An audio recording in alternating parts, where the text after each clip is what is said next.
4.9 million non filer का data लिया, जिनके पास कुछ ना कुछ था, किसी न किसी डेटा में था, और फिर उसके ऊपर एक बड़ा सख्त चेक लगाया। 3 गाड़ियों से ज्यादा ओन करता हो, जिनकी क्यूमुलेटिव वैल्यू जो है वो 1 करोड़ से ज्यादा हो, 1 करोड़ 60 लाख से ज्यादा प्रॉपर्टी की उन्होंने ट्रांजैक्शन की हो। 38,000 ने एक्चुअली फाइल किया। जी सर, उसमें से 377 मिलियन ने एक्चुअली जमा करवाया। करेक्ट। जो ये डिजिटलाइजेशन की एफर्ट है, ये हमारा प्रिंसिपल टूल है ट्रांसफॉर्मेशन का। और आज हम आपको क्या नहीं दिखा रहे, हम लार्जर ट्रांसफॉर्मेशन की बात नहीं कर रहे, हम ओवरऑल डिजिटलाइजेशन की भी नहीं कर रहे, हम उसकी एक सब कंपोनेंट की कर रहे हैं जिस पे काम हो चुका है। सो हम इस तरह का मोस्ट प्रॉब्ली फाइनेंस मिनिस्टर सब गाहे बगाए आपको पीरियडिकली अपडेट देते रहेंगे कि 1-2 महीने बाद कुछ और चीजें जो अंडर डेवलपमेंट है, वो जब उस स्टेज पे पहुंच जाएंगी, फिर वो आपको आपके सामने जरूर पेश करेंगे। मेन बात यह कि हमें जिस तरह उन्होंने टास्क फोर्स का जिक्र किया, ये whole of the government approach से हो रहा है। ऐसा नहीं है कि नादरा कहीं और है और कोई दूसरा अदारा कोई और है, सब मिलके इस डेटा को इकट्ठा कर रहे हैं और हमारी मदद कर रहे हैं। So FBR is getting all the support from all institutions. आगे चलें जरा। अच्छा, इस स्लाइड से आप बहुत फेमिलियर है, मैं इसमें ज्यादा टाइम आपका नहीं लूंगा। ये हमारा टैक्स गैप है जो दोनों तरह से कैलकुलेट हुआ है, वेरियस स्टडीज से भी हुआ है और हमने बॉटम अप भी किया है। और लास्ट टाइम जब हम मिले थे तो आपको फाइनेंस मिनिस्टर साहब की मौजूदगी में हमने जरा डिटेल से बयान किया था। जस्ट फॉर समरी रिमाइंडर, हमारा सेल्स टैक्स में इस साल का करंट फाइनेंशियल ईयर का जो एक्सपेक्टेड गैप है वो if these interventions minus these interventions would be 4.1 trillion, income tax में 2.4 and 0.6 on the custom side. तो टोटल हमारा टैक्स गैप जो इस साल का बनता है वो 7.1 बनता है, जो पिछले साल का कोई 6.2 के करीब था। आगे चले। जी सर, क्यों नहीं मिल जाएगी, ये पब्लिक डॉक्यूमेंट है, मेरा ख्याल आपके पास ऑलरेडी है। अच्छा, लेकिन ये सर अगली स्लाइड ये इंपॉर्टेंट है सर। ये वो इनकम टैक्स का सिर्फ जो मैं 2.4 की बात कर रहा हूं उसका थोड़ा सा ब्रेकअप है। आप ये देखिए कि जो टॉप 5% लोग हैं वो रफली जो आपके पूरे सिस्टम में होने चाहिए वो 2.7 मिलियन प्लस 0.6 है। सो दैट मीन्स 3.3 मिलियन लोग हैं जो टॉप 5% में फॉल करते हैं। इन 3.3 मिलियन की जो एवरेज इनकम है वो 4.8 मिलियन है, और ये ज़ाहिर टैक्सेबल कैटेगरी में है। लेकिन ये 4.8 आपको थोड़ा सा नंबर कम लग रहा होगा। अगर आप इसको एक्चुअली देखें तो जो इसमें हायर एंड होगा वो काफी ऊपर होगा। से टॉप 1% जो इसमें है, ये 3.3 मिलियन में से वो सिर्फ 6,70,000 लोग हैं, और उन 6,70,000 की जब हम एवरेज लेते हैं तो वो 13.2 मिलियन है। इस कैटेगरी में ये टॉप 5% की आप बात, हमारा ज्यादातर फोकस ही टॉप 5% के ऊपर है। आपने टैक्स लेजिस्लेशन के हवाले से भी कल जब बात हो रही थी सेनेट में, तो उसमें भी हमने अर्ज किया था। आप ये देखिए कि इस जो टैक्स लायबिलिटी अनपेड है इनकम टैक्स साइड पे, और इधर कॉर्पोरेट इनकम टैक्स की बात नहीं हो रही, other than corporate income tax की बात हो रही है, उसमें से ये ग्रीन इज अनपेड एंड 619 का जो नंबर आपको नजर आ रहा है which is yellow is paid. So top 5% में से जो 3.3 मिलियन लोग हैं, इसमें से 6 लाख लोग यानी 33 लाख में से 6 लाख लोग इसी कैटेगरी में फाइल कर रहे हैं, और 620 अरब के करीब ये पे कर रहे। अच्छा, ये जो 6 लाख के अलावा लोग हैं जो 2.7 मिलियन नहीं फाइल कर रहे, ये या तो इस कैटेगरी में नहीं फाइल कर रहे, नीचे फाइल कर रहे, या फाइल ही नहीं कर रहे। अच्छा, अब वो जो इस कैटेगरी में नहीं फाइल कर रहे या फाइल ही नहीं कर रहे, उनकी जो लायबिलिटी है वो 1.6 ट्रिलियन है। ये टॉप 5% की लायबिलिटी है। अगर आप इससे नीचे वाली सारी कैटेगरीज को भी मिला लें तो आपकी जो टोटल अनपेड टैक्स लायबिलिटी है वो 140 बिलियन से ऊपर नहीं जाती। यानी आपकी बाकी 95% पॉपुलेशन का वो टैक्स रेट इस तरह है, और हमारा मुल्क आपको पता है गरीब मुल्क है, कोई बहुत अमीर मुल्क नहीं है, तो वो total, so even if we do not touch anybody in 95%, the maximum income tax liability that we lose is less than 140 billion. तो ये सारी जो तवज्जो है, जो मिनिस्टर ऑफ स्टेट ने भी कहा कि हमने वो 2 गाड़ियां 3 गाड़ियां 1 गाड़ियां उस पे जाएंगे, वो इसी रेफरेंस से है कि we are trying to target those people who spend money, who have money to spend money. आगे चलिए। अच्छा, अब क्या ये एक बैकग्राउंड के लिए था कि क्यों हमें ये करना पड़ रहा है। बेसिकली मैं आपको आज 4 इंटरवेंशंस वो बताऊंगा जो हो चुकी हैं, और 2 वो हैं जो थोड़ा सा उसके बैकग्राउंड के लिए। एक प्राल की कैपेसिटी बिल्डिंग है, क्योंकि प्राल हमारा डिजिटल आर्म है, बेसिकली एफबीआर का।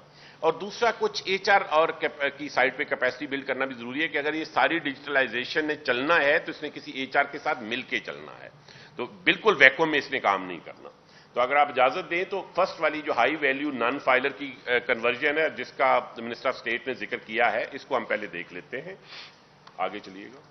तो हमने एसेंशियली 4.9 मिलियन नॉन फाइलर का डेटा लिया जिनके पास कुछ ना कुछ था, किसी ना किसी डेटा में था, और फिर उसके ऊपर एक बड़ा सख्त चेक लगाया। और वो चेक क्या था? वो चेक ये था कि अगर उसके bank profit 1.3 million per annum से ज्यादा हो, 3 गाड़ियों से ज्यादा ओन करता हो, जिनकी क्यूमुलेटिव वैल्यू जो है वो 1 करोड़ से ज्यादा हो, transaction of more than 2 properties with cumulative value more than 16 million, 1 crore 60 lakh से ज्यादा प्रॉपर्टी की उन्होंने ट्रांजैक्शन की हो, या उन्होंने विड्रॉल किए हो 3.5 मिलियन पर एनम या 2+ बैंक अकाउंट्स, अगर एक अकाउंट है तो फिर भी नहीं आएगा, या deposited at least ₹28 million in banks.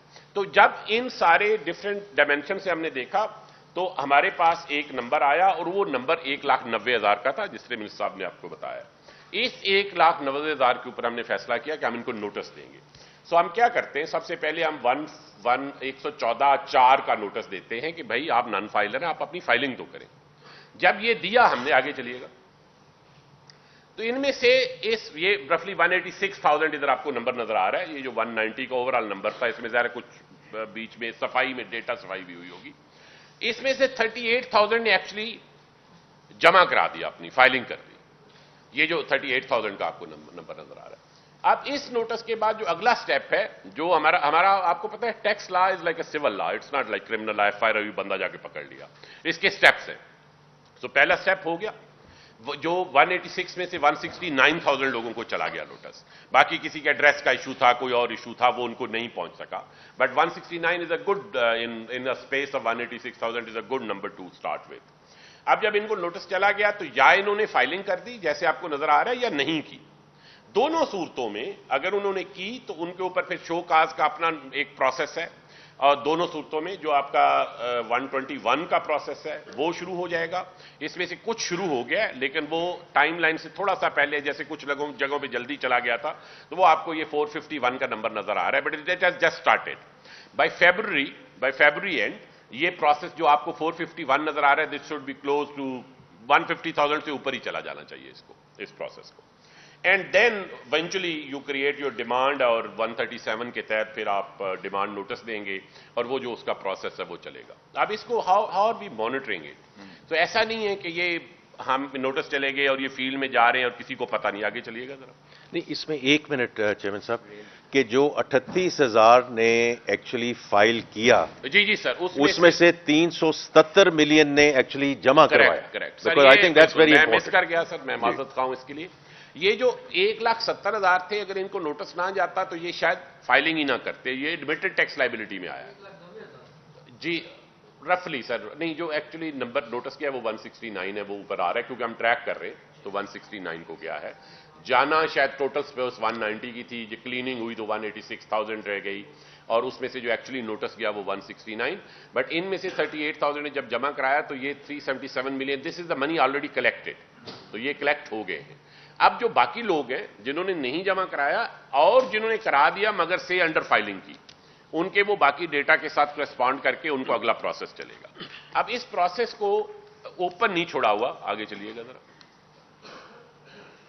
अगर आप देखें तो इस प्रोसेस को आगे चलाने के लिए जो डैशबोर्ड की मेन स्क्रीन अगर आ जाए तो आपके इसके अंदर फिर आप किसी भी जगह जाके ट्रैक कर सकते हैं से ये कहां पे किए गए हैं नोटिस।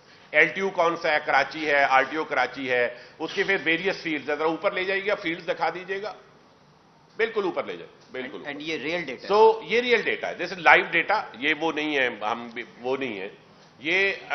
किस फील्ड ऑफिस को कितने केसेस असाइन हुए, एनफोर्समेंट इनिशिएटेड कितनों में हुई, यानी पहला वाला वो जो नोटिस मैंने बताया वो कितने लोगों को गया, फिर इंडिविजुअल्स जिन्होंने फाइल कर दिया वो कितने लोग हैं, और उसके अगेंस्ट टैक्स कलेक्टेड कितना हुआ। आगे चलिएगा।